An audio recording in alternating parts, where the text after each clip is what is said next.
What's happening, everybody? Mike Uyak here, and welcome to my tiny little kitchen. Reason that we're here in this tiny little kitchen is I came to the realization recently that like anyone who does videos and posts them online, the whole reason that I do it is because I want to share the things that I'm excited about or the things that I'm interested in.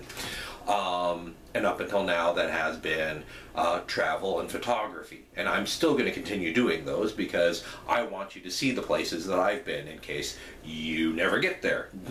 You'll have a chance to actually see the places that I've seen. However, I have other interests, one being cooking. So I thought I would create a new segment in which I would cook for you. And in particular, what I wanted to start off with was what I would like to call a recipe redemption. It's a classic recipe that, quote unquote, classic, that maybe is a little outdated, maybe was just horrible to begin with, and see what I can do with it. Now, it's what I'm going to do first is cook it exactly the way the recipe says to. If the recipe is kind of vague, I'll do my best to approximate what the original intent was, and with the original ingredients if I can find them. Some might be a little bit more obscure than others. Then once I've tasted the original, I'll have an idea of what I might be able to do to improve it, change it, redeem it. And mind you, disclaimer, this is just what I would do. I'm not saying this is what you should do. I'm not saying that you should ever make these dishes, either the original or my remake. This is just what I think would work better. So, for the inaugural run of Recipe Redemption, I thought I would pull out the tried and true classic, bananas and Hollandaise sauce. That's right, bananas in Hollandaise sauce. Bananas were introduced to the American palate in the late 1800s, and with the advent of better transportation via rail car, a large swath of the United States could enjoy these tropical treats on a regular basis. But let's be honest, there are only so many plain raw bananas that one person can eat in a given day.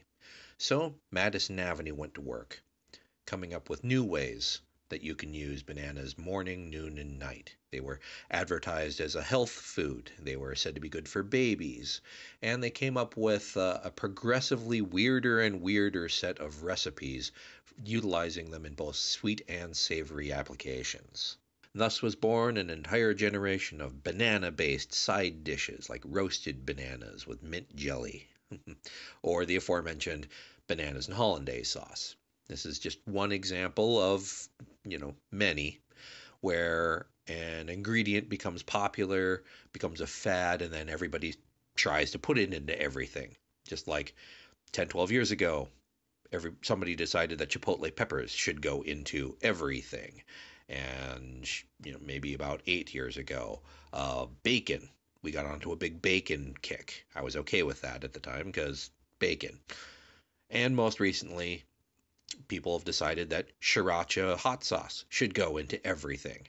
So now you can go to the grocery store and you'll see sriracha flavored potato chips, and you can go to restaurants and you have specifically sriracha infused turkey and lettuce wraps. They put sriracha in everything, and I mean everything. I try not to think about it. Thankfully, fads come, but they do go. And the last time that my research has been able to dig up a recipe for the bananas and Hollandaise sauce was 1974-1975 time frame from the McCall's Publishing Company. They set out a set of recipe cards, and this is the last time that I can find that they printed this recipe. I kind of have an idea of how this is going to taste. Yeah, I'll reserve that for later. But let's just say I'm only going to make one single serving of this because I have a pretty good idea how this is going to taste. That and crisp can't actually eat bananas, so even if she was inclined to try this, I'm pretty sure she wouldn't. So I'm making one serving. Let's get started. Start by preheating your oven to 400 degrees Fahrenheit. Then take a thin piece of ham and liberally coat one side with yellow mustard. This piece of ham is actually a little too thick for this application, but it's what I had. So once that's done, peel a banana. And one thing I forgot to do that the recipe calls for is to brush lemon juice onto the banana to keep it from browning. Once it's peeled, wrap your piece of ham around the banana and place on a baking sheet. If necessary, secure with toothpicks and place it in your 400 degree oven for 10 minutes. In the meantime, empty 1 packet of instant Hollandaise sauce into a small saucepan, along with a 1/4 cup of milk, 1/2 cup of water, and 3/4 tablespoon of lemon juice. Turn on the heat and stir to combine, and then continue stirring for about 2 to 3 minutes until the mixture comes up to a slow boil, at which time the sauce will thicken, and continue stirring until it's the desired thickness, then take off the heat. Take your banana out of the oven and liberally coat your ham-coated banana with Hollandaise sauce. Then place back in the oven for another 5 minutes until it browns just slightly. Then plate and enjoy as much as you can. So first, I'm just going to try the banana with the Hollandaise sauce.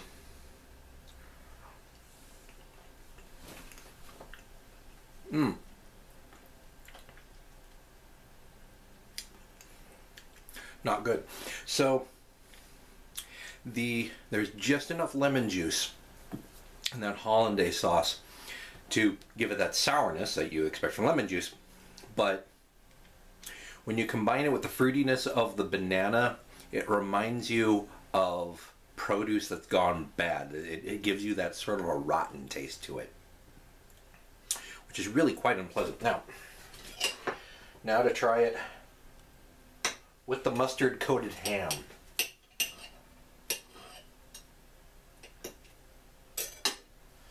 Oh dear.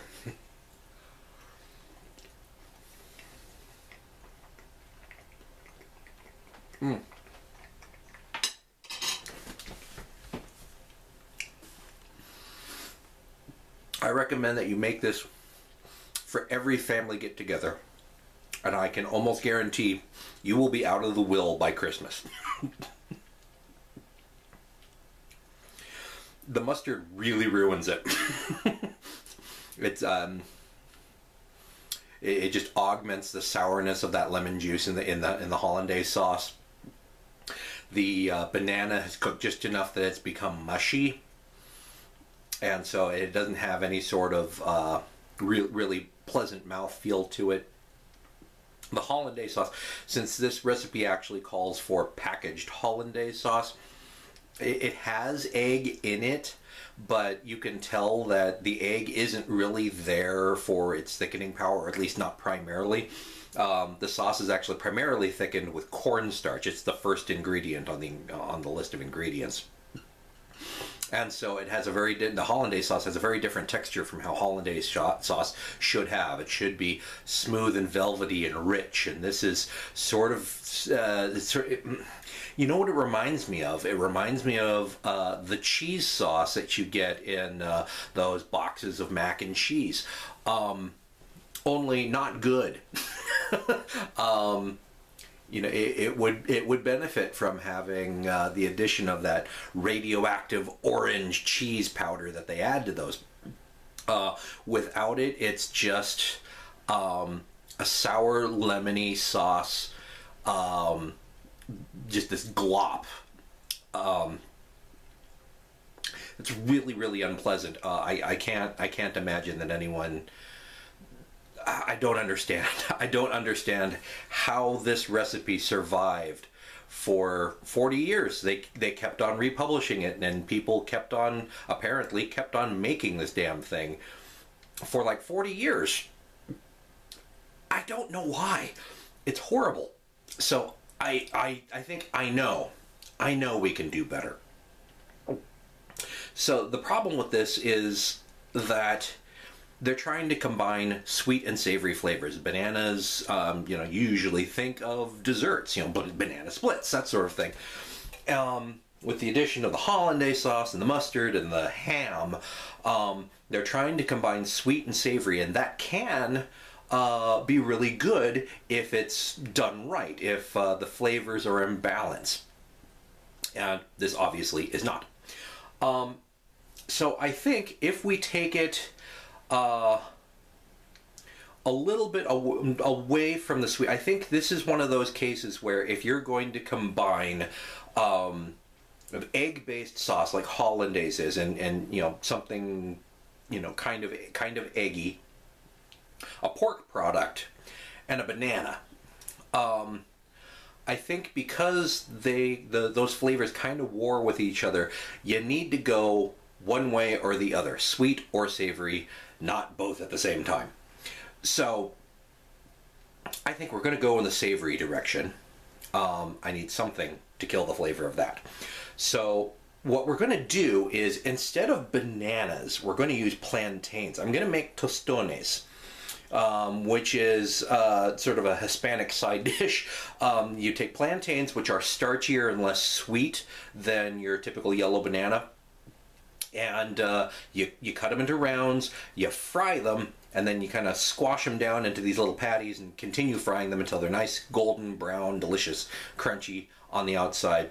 And I'm going to serve that with medallions of a roasted pork tenderloin. I'm still going to use a hollandaise sauce over the top of this, sparingly, but I think, since we're kind of going in a Hispanic direction, I think it will benefit by pushing the hollandaise sauce in a new direction with the addition of adobo spices. Let's get started.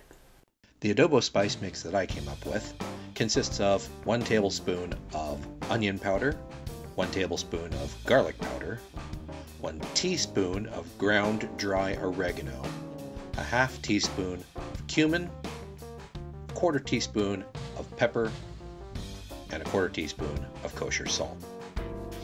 In a large pan over high heat, place 2 tablespoons of olive oil. Then take your pork tenderloin and sprinkle both sides with some of the adobo spice that you made up. And try to pat it to make sure you have good adhesion. You want that spice to actually stay with the meat. Once it's spiced on both sides, place into the hot pan and cook on each side for about 5 minutes, or until it has a nice brown crust. If necessary, if you still have some pink spots on the sides, you can turn it and sear on those pink sides for a couple of minutes extra. Once that's done, place on a roasting pan and place into an oven at 350 degrees. Now, if you're using a larger oven and you have an oven-safe pan, just put the whole pan in.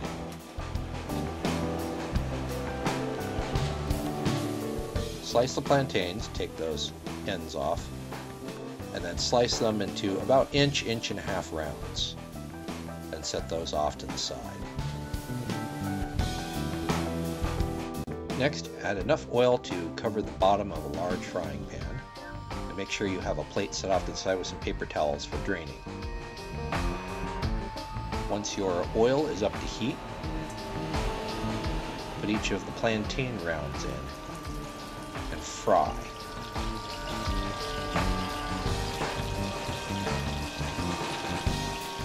In order to make sure that I'm not juggling too much, I try to only do a few at a time. And after a couple of minutes, flip them over and fry on the other side.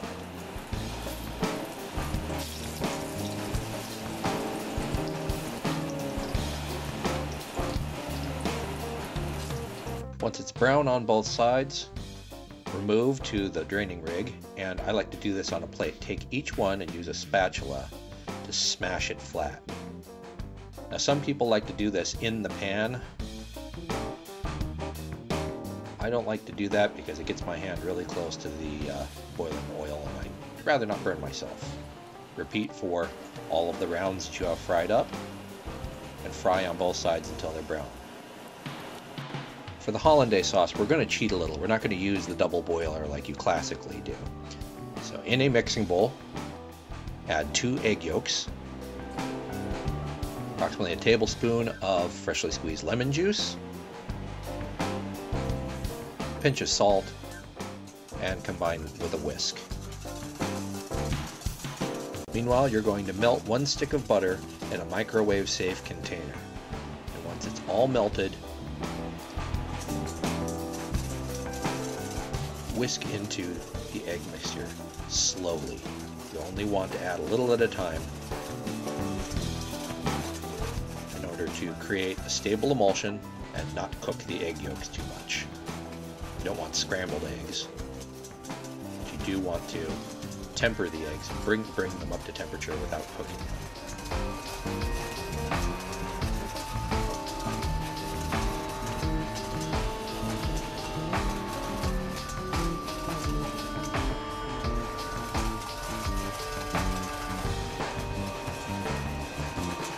Once all the butter is incorporated, transfer it back into the microwave-safe container, and if it still seems a little runny, microwave in 5-second increments, whisking each time until it becomes thickened.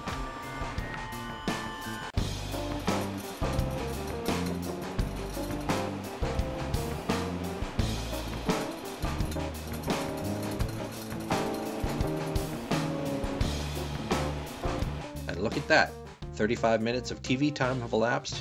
My pork tenderloin has an internal temperature of 145 degrees, so I've taken it out and rested it for 5 minutes. And now I transfer to a cutting board, and I slice it into medallions, about 1.5 inches thick.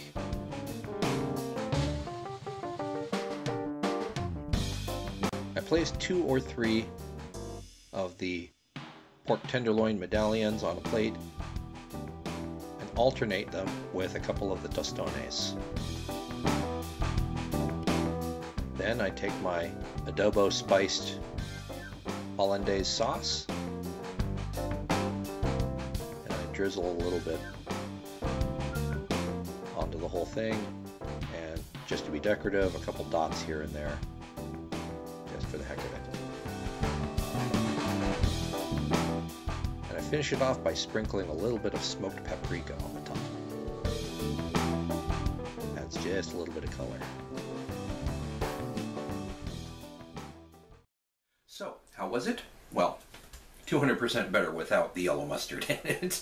I have seen some recipes where you take a roast, and you could probably do a pork roast, and sort of slather on a Dijon mustard and herb crust on it and then roast it that way. Mustard isn't necessarily a bad thing in combination with a pork product. Just not the ham and just not cheap yellow mustard. But for this iteration, I think the obviously doing the pork tenderloin was a good choice. Roasting it just until it's done, but still juicy on the inside. The addition of the adobo spices, both on the roast itself as well as in the hollandaise, really helped to kick up the flavors. I think probably a little bit of adjustment is necessary to really dial that in. And being fairly conservative with how much hollandaise sauce I used definitely helps. You don't want to really, as a general rule in cooking, you don't want to just drown your food in sauce. It's there to accent or to add to the flavors, not cover them up. And I liked the plantains. The tostones were good. They had a nice toasty flavor. They still had that banana flavor to them, but not as strong, not as sweet as a typical yellow banana. So I think that that worked well. I think you could even go even further in sort of a Caribbean direction if you wanted to do, since I kind of, my adobo spice mix kind of leans in the Puerto Rican direction. You could go even further with that and add some Caribbean flavors if you wanted to serve this with like a mango salsa or something like that. Because I wanted more green vegetables in my diet, I actually served this with a kale and lentil stew that comes straight out of the South Beach cookbook. I'm not really following the South Beach diet. I just like how it tastes, and it actually helped pull the whole dish together. But for a first try, this is actually pretty darn good. Let's rewind. Now that we've taken the ham and bananas hollandaise and redeemed it in the savory direction, let's take it back in the sweet direction and see if we can do this as a dessert. I'm going to start by laying some strips of bacon onto a baking sheet and placing them in an oven at 350 degrees and letting them cook for about 20 minutes. I can't stress this enough. You need to watch that bacon like a hawk. Leaving it in the oven like that, it goes from just slightly underdone to done to, my God, call the fire department in like nothing flat. So keep an eye on it. And the next step comes when your bacon is almost done, when it's starting to brown but it isn't quite completely cooked. While your bacon is cooking, in a small bowl, combine half a cup of chopped pecans, half a cup of brown sugar, and a half a teaspoon of cinnamon. And then stir to combine.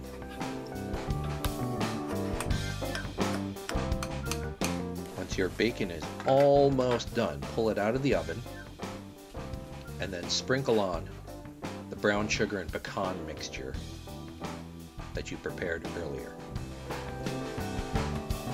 And don't be shy with this stuff. You want good coverage over all of the bacon slices. You're basically making bacon pralines. Place the bacon slices back in the oven for about 5 or 6 more minutes until the brown sugar completely melts. Once that's done, take it out of the oven and take a few of the pieces of bacon and chop it up like so. This is going to form a topping for our dessert.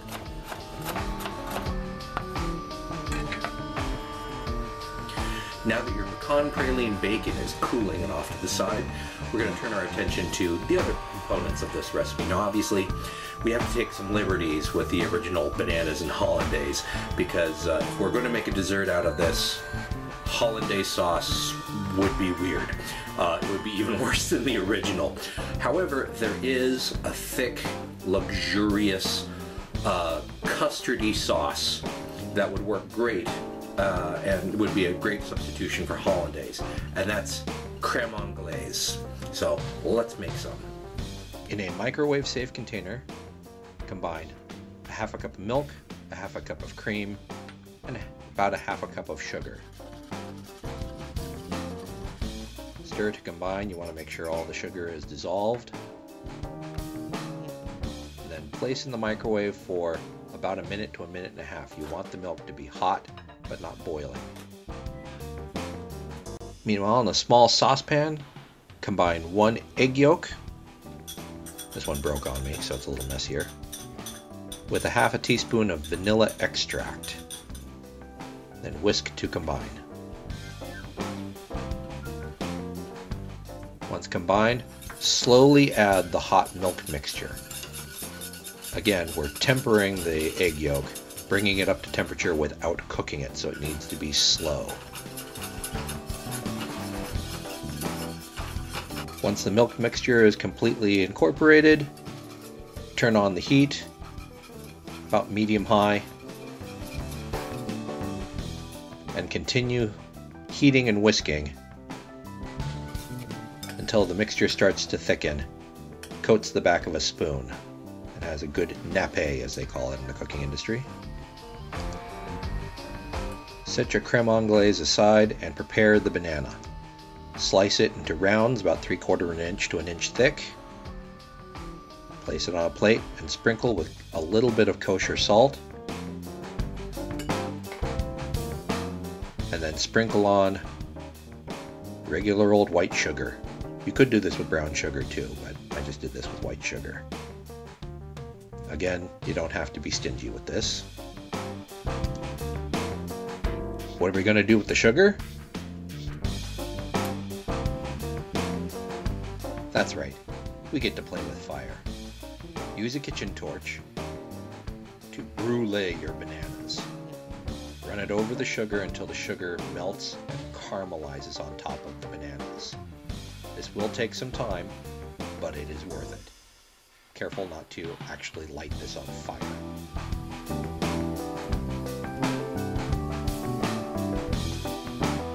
Next, sprinkle on the bacon pralines over your bruleed bananas. And then top that with a drizzle of your creme anglaise.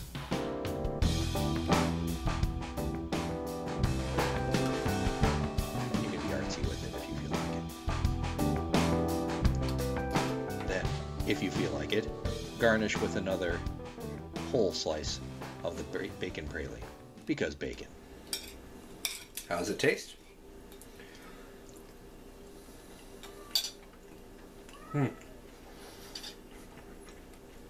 Not bad if I say so myself.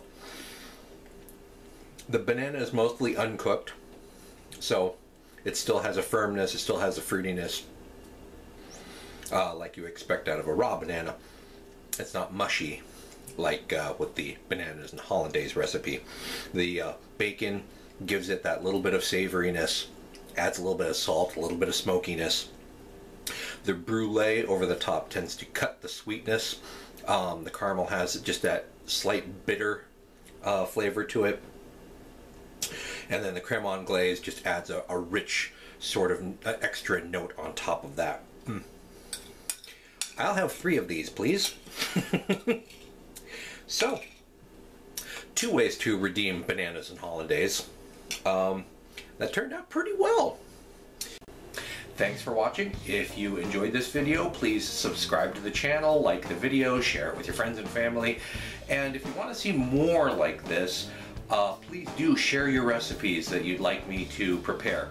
Either good ones, I'm always interested in good recipes, but also those horrible recipes. Particularly ones that you've had in the past. Maybe, you know, your grandmother made this one dish and she brought it to every family get together and no one ever touched it. I would love to get a chance to make it, find out how horrible it is, and see if there's something I can do to redeem it. So until next time, this is Mike Uyak. Thanks for watching.